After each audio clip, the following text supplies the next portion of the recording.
Theresa May and her government. And so bandwidth is one of these odd phrases, but what it really means is you can only concentrate properly on one thing at a time, even if you are the government. Yeah, and this government Nigel, is caught... Nigel Farage, it's all your fault. Yeah, it is. Oh, most things are, of course. It's very interesting. I mean, every government talks about social mobility. None of them have achieved anything for decades and decades as the gap's got bigger. What is interesting is that Theresa May was one of the very few people in Westminster who genuinely believed that giving grammar school provision to many more people would start to close some of those gaps. In fact, it's one of the very few things that she actually believed in. And what's interesting is... close the gap. Oh, no, they certainly do. They do not. For bright kids from poor backgrounds... But if you don't get into a grammar school... It may not solve it for everybody, but it begins to close the gaps. And what I'm surprised by, what I'm very surprised by, is she's given up on that. She's completely dropped the grammar school part of her programme. Where have we seen the promotion of social mobility or tackling poverty anywhere, from Labour to Conservative? One of my biggest frustrations is, yes, there's this worry of the Brexit black hole, that all of our conversations will be involved in Brexit. But most of the solutions to tackling social mobility lie with Westminster. It has nothing to do with the European Union. We could liberalise housing tomorrow, build more homes, bring costs of rent and housing down. The UK has some of the highest costs of childcare in the OECD. We could tackle those regulations, bring that cost down, get more women back into work. None of this is tackled or discussed on either side, and I think you have an agenda. Give Theresa May a call when you finish here after breakfast. I just want to say one thing on that. I think the Labour government Sure Start was a very, very important measure, which, you know, early intervention in terms of social mobility. The numbers show that Sure Start did work. Yes, absolutely, and actually Sure Start is being cut by this government. Right.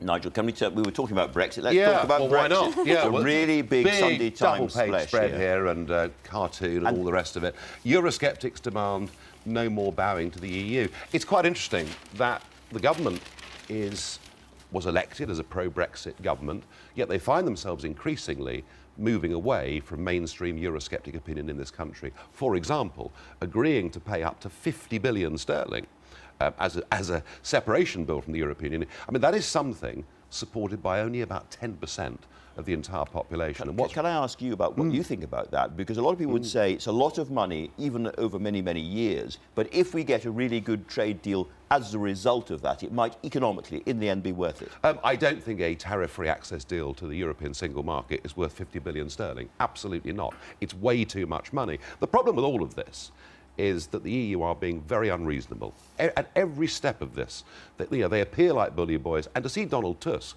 in Dublin the other day saying to the Irish, you can veto everything. There's a feeling that we're not dealing with reasonable people. There's also a feeling that we're probably, under Theresa May, at the end of March 2019, going to leave the European Union in name, but still be stuck part of the single market, and goodness knows what gets agreed on Ireland. Because one of the things that you've been very eloquent about is lavish overspending of EU funds. And I noticed that one Nigel Farage is going to get a £76,000 this is very, very important. Pension. This is very important. There are 22,000 people who either receive or who are in line for EU pensions. And you're one of them. But of course, it just happens to be me they're talking about.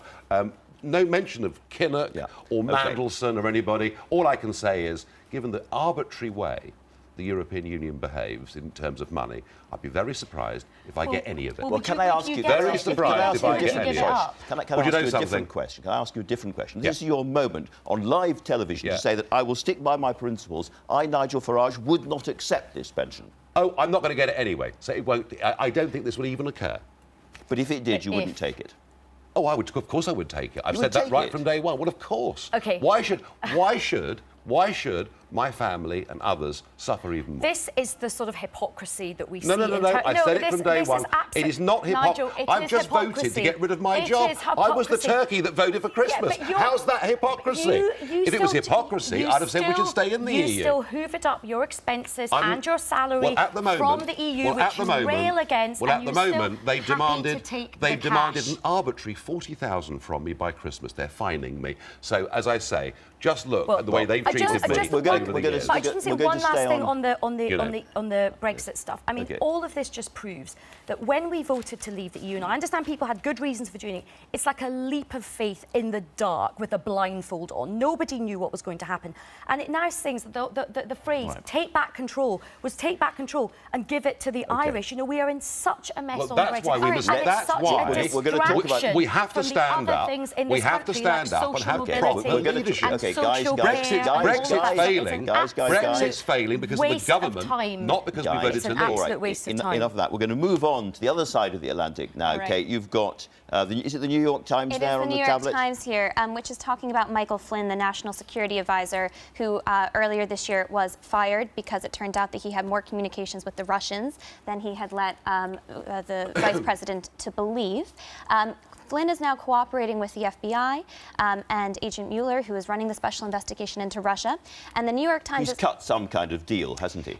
Well, most likely. It looks like his cooperation might get him off on some of his other areas in which he might be more guilty. What the New York Times is highlighting is that Flynn might have had more communications with the Trump transition team than Donald Trump himself wanted to let on. It's an important story. Russia is going to continue to be an important story, but this is still not the smoking gun that I think most of Trump's opposition wants to find. And it concerns me that every story like this is used to prove that there was collusion. We still have no evidence that there was collusion. Who knows what will happen? We might find it. So stay calm on this story. Follow the details. Stay calm. And if you are actually frustrated with Donald Trump, going after him on Russia, I think, is the wrong angle. Go after his policy proposals. Look for other candidates that might be able to challenge him on the left and the right. Well, let's do that then, because he's coming to this country, we read this morning, in February. Yeah, I mean, apparently he's going to be here in February. There is, down in Battersea on the South Bank, a huge new American embassy that's being built. It's nearing completion. So the story is that he comes to London in February to open that and perhaps go to 10 Downing Street. Not a full state visit, but a working visit. And Can I ask you something about this? Because we've had these, I would say, actually disgraceful tweets from him this week, retweeting Britain First, which is a fascist, racist organisation. He retweeted Free Britain. OK, let's just get this right, shall we? There are 43.6 million people that follow Donald Trump. Donald Trump follows 45 people. One of those is Ann Coulter, right-wing American commentator. Yeah. She retweeted these videos. He picked it up from her and retweeted it. And he wouldn't have an earthly clue who Britain First were. That doesn't matter. Were they in good taste? Stupid. Well, he's not that stupid. He's president of the USA, well, if he doesn't and he's know what dominating. He's retweeting. Of course he doesn't. Of course he doesn't research that means everything. He is stupid. All right, no. You're dealing with a very different president here. I'm asking a slightly different question, if I may. Was that not a disgraceful thing to do? Those tweets, were they not themselves disgraceful? They're stirring up hatred between people in this country. They're fake news. They should not have been retweeted by the President of the United States. Was the story about ISIS throwing people off buildings fake news? No, it wasn't. It was true.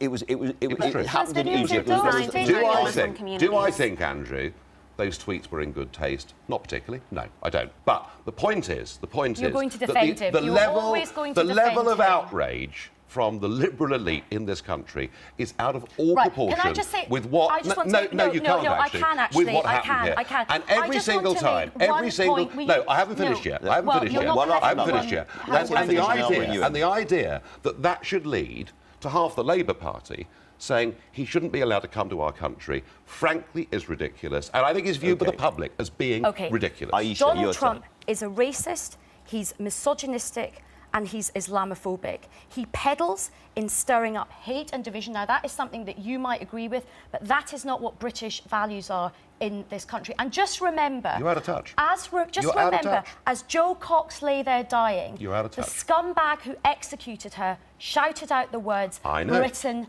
First. So the idea that you defend Donald Trump... Do you actually think the President knows who Britain First are? If he doesn't know he does by now, I would have thought. First he is not fit to hold that office. I agree with Ayesha completely in sentiment. I'm ashamed that the President goes about living his life in this manner. And we've seen it for a long time. He was attacking Mexicans as rapists and murderers before he was even elected. So this is nothing new, and it's deeply frustrating. We have to live in reality, and politicians can't sever ties with Donald Trump. I think a working visit is in order. I also don't think that people should be banned from coming to the UK because of unsavory views that they hold, as unsavory as they may be. But I think we, the public, have every right to protest this. I mean, I slightly disagree. That is the right thing to do. You said that Ayesha was out of touch. When you see what happened in Charlottesville, for instance, and all those people making fascist salutes, and you hear some of the things being said from the Trump administration and that Steve Bannon thing, do you not think perhaps you are getting too close to a dark kind of politics? Do you know something? I think I believe I've done more than anybody in this country to stop the rise of the far right in Britain. I did it by taking away those people who were going out and voting BNP and holding their nose. So when it comes to dealing with the far right, I've got a very good track record. Of course, I would condemn. Okay. Of course, I would condemn the extremists in Charlottesville, but the extremists on both sides, and it's very important that we don't get stuck. Nigel, look, you've done more there to is stir up. There are people out enough. there are people out there on the left in this No, country it's who ridiculous. use violence to pursue their means. Okay. There's bad on both sides. It's important to recognise that. Okay. Very important. I don't think we're going to get a calm consensus on this, I suspect. We're therefore going to go to a completely different story, which is in the Express.